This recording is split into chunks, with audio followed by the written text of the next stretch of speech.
Who threw that? Show yourself, coward. I threw it. Take this, the stench of evil. I've surrounded myself with pure oxygen from the trees of the forests.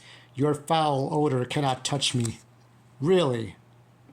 But now I have a smell for you. What's that horrible smell? It smells good. I can't stand it. I'm going back to my own forest, where everything smells as bad as me. I'll never come here again. Ah! And so that brings us to our figure. This is not going to get a lot of views because a lot of people have shown you, including Toy Huntress.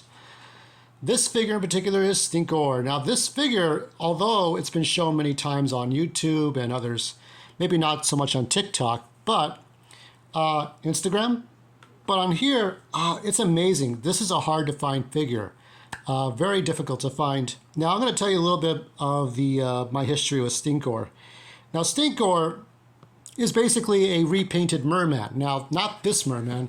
Obviously, you can see from here that this merman from 2002 and this Stinkor are two different molds, two different time periods, two different molds. But in the 1980s, the original run of these toys from Mattel, Merman was green and was repainted black and white to resemble a skunk, a humanoid skunk in the form of Stinkor. And Stinkor was wearing Mechanics armor. And as you can kind of see, there's a resemblance between this armor and this one. The armor is almost the same, but it is the same armor repainted from the old toys. And so it's Mechanic armor with Merman repainted. And that was the original lore of Stinkor. Now, there's more to this. There's more to this story. So I had a Stinkor when I was a kid, and I was afraid of that thing because it smelled bad. It stunk like a skunk. It was a skunk. So I never touched the toy for longer than 10 seconds because I was scared of it. So my mom would put it on the shelf when I was a kid, and that was 1984, 1985. And then I think the last time I had the He-Man toys was probably as I adjust the camera here so you can see it better. Probably up until 1990s, 1991. Probably 1991, 1992, no later than 93. Because I don't think I ever saw these toys, the original toys, again. And this is from 2020 or 2021. 2021, I believe, yeah? There's more figures in the back, of course. What's that smell? It is overpowering enough to overwhelm a steaming pile of garbage. That can only mean one thing. Stinkor, ever the outcast, the rancid wretch disappeared from Skeletor's side, only to be found hoarding ancient artifacts in his putrid pit pen of a hideout, emitting odors foul enough to bring any hero to their knees. Never underestimate the savage stench of Stinkor. And you've got other figures down here. I have, of course, Andra. I do have Fisto. And a couple of others. I don't have Scareglow. Scareglow is kind of hard to find. And Andra's hard to find. But that is Stinkor there. And if you compare him to the Four Horsemen version, I like the origin story that Stinkor was Oedipus. Hold on. Here it is again.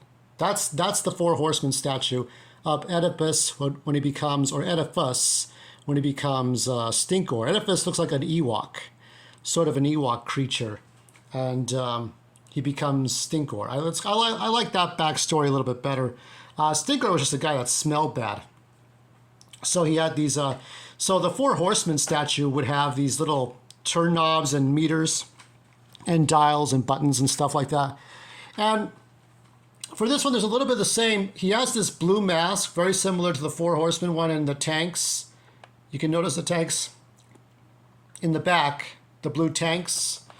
So there's a little bit, what I like about this one is that there's a combination of both the original toy, the classics, and then the 2002 statue, or 2005 statue, I think.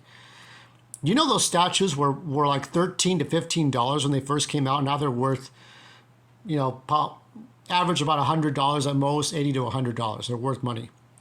And so it's hard to find these today. I have a few. If you were to compare this, so also on this list is Fisto, but because I already have Fisto, I'll put Battle Fists That's right, Battle Fists, because he wasn't called because of Kit Fisto from Attack of the Clones from Star Wars. That is Battle Fists.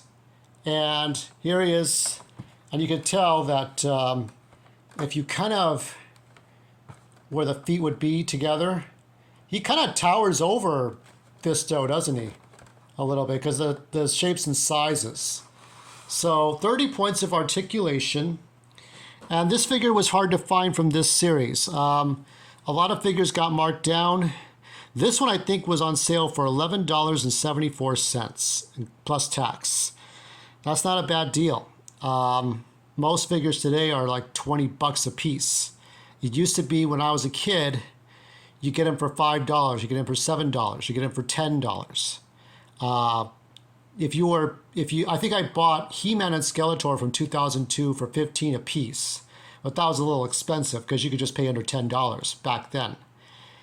Now you're paying too much, and that's the way these figures go. So I hope you enjoyed this. I am going figure hunting, and I will see what I turn up the next time. Remember, we have the power.